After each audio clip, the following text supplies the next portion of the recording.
When I was in the 5th grade, I bought an issue of DC Comics Presents number 57 off of a spinner rack at my local bookstore. And that comic book changed my life. The combination of words and pictures did something inside my head that had never been done before. And I immediately fell in love with the medium of comics. I became a voracious comic book reader, but I never brought them to school. Instinctively, I knew that comic books didn't belong in the classroom. My parents definitely were not fans, and I was certain that my teachers wouldn't be either. After all, they never used them to teach.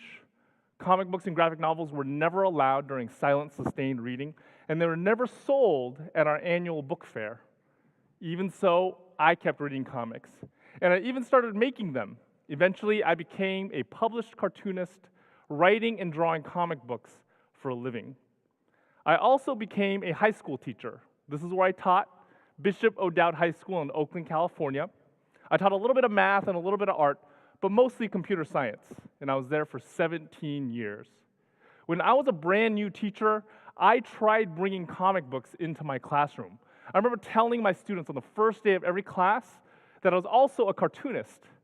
It wasn't so much that I was planning to teach them with comics. It was more that I was hoping comics would make them think that I was cool. I was wrong. This was the 90s, so comic books didn't have the cultural cachet that they do today. My students didn't think I was cool. They thought I was kind of a dork. And even worse, when stuff got hard in my class, they would use comic books as a way of distracting me. They would raise their hands and ask me questions like, "Mr. Yang, who do you think would win in a fight, Superman or the Hulk?" I very quickly realized I had to keep my teaching and my cartooning separate. It seemed like my instincts in 5th grade were correct. Comic books didn't belong in the classroom. But again, I was wrong. A few years into my teaching career, I learned firsthand the educational potential of comics. One semester, I was asked to sub for this Algebra 2 class. I was asked to long-term sub it. And I said yes, but there was a problem. At the time, I was also the school's educational technologist, which meant every couple of weeks, I had to miss 1 or 2 periods of this Algebra 2 class because I was in another classroom helping another teacher with a computer-related activity. For these Algebra 2 students, that was terrible. I mean, having a long-term sub is bad enough, but having a sub for your sub, that's the worst. In an effort to provide some sort of consistency for my students, I began videotaping myself giving lectures. I then give these videos to my sub to play for my students. I tried to make these videos as engaging as possible. I even included these little special effects. For instance, after I finished a problem on the board, I'd clap my hands and the board would magically erase. I thought it was pretty awesome. I was pretty certain that my students would love it, but I was wrong. These video lectures were a disaster. I had students coming up to me and saying things like, "Mr. Yang, we thought you were boring in person, but on video, you are just unbearable." So as a desperate second attempt, I began drawing these lectures as comics. I'd do these very quickly with very little planning. I'd just take a Sharpie, draw one panel after the other, figuring out what I wanted to say as I went. These comics lectures would come out to anywhere between 4 and 6 pages long. I'd Xerox these, give them to my sub to hand to my students. And much to my surprise, these comics lectures were a hit. My students would ask me to make these for them, even when I could be there in person. It was like they liked cartoon me more than actual me. This surprised me because my students are part of a generation that was raised on screens. So I thought for sure they would like learning from a screen better than learning from a page. But when I talked to my students about why they liked these comics lectures so much, I began to understand the educational potential of comics. First, unlike their math textbooks, these comics lectures taught visually. Our students grow up in a visual culture, so they're used to taking in information that way. But unlike other visual narrative, like film or television or animation or video, comics are what I call permanent. In a comic, past, present, and future all sit side by side on the same page. This means that the rate of information flow is firmly in the hands of the reader. When my students didn't understand something in my comics lecture, they could just reread that passage as quickly or as slowly as they needed. It was like I was giving them a remote control over the information.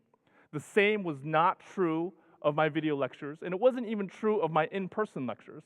When I speak, I deliver the information as quickly or as slowly as I want. So for certain students and certain kinds of information, these two aspects of the comics medium, its visual nature and its permanence, make it an incredibly powerful educational tool. When I was teaching this Algebra 2 class, I was also working on my master's in education at Cal State East Bay. And I was so intrigued by this experience that I had with these comics lectures that I decided to focus my final master's project on comics. I wanted to figure out why American educators have historically been so reluctant to use comic books in their classrooms. Here's what I discovered. Comic books first became a mass medium in the 1940s with millions of copies selling every month. And educators back then took notice. A lot of innovative teachers began bringing comics into their classrooms to experiment. In 1944, the Journal of Educational Sociology even devoted an entire issue to this topic. Things seemed to be progressing. Teachers were starting to figure things out. But then along comes this guy. This is child psychologist Dr. Frederick Wortham. And in 1954, he wrote a book called Seduction of the Innocent, where he argues that comic books cause juvenile delinquency. He was wrong. Now, Dr. Wortham was actually a pretty decent guy. He spent most of his career working with juvenile delinquents. And in his work, he noticed that most of his clients read comic books. What Dr. Wortham failed to realize was in the 1940s and 50s, almost every kid in America read comic books. Dr. Wortham does a pretty dubious job of proving his case, but his book does inspire the Senate of the United States to hold a series of hearings to see if, in fact, comic books caused juvenile delinquency. These hearings lasted for almost 2 months. They ended inconclusively, but not before doing tremendous damage to the reputation of comic books in the eyes of the American public. After this, respectable American educators all backed away, and they stayed away for decades. It wasn't until the 1970s that a few brave souls started making their way back in. And it really wasn't until pretty recently, maybe the last decade or so, that comics have seen more widespread acceptance among American educators. Comic books and graphic novels are now finally making their way back into American classrooms. And this is even happening at Bishop O'Dowd, where I used to teach. Mr. Smith, one of my former colleagues, uses Scott McCloud's Understanding Comics in his literature and film class because that book gives his students the language with which to discuss the relationship between words and images. Mr. Burns assigns a comics essay to his students every year. By asking his students to process a prose novel using images, Mr. Burns asks them to think deeply, not just about the story, but also about how that story is told. And Ms. Murrock uses my own American-born Chinese with her English 1 students.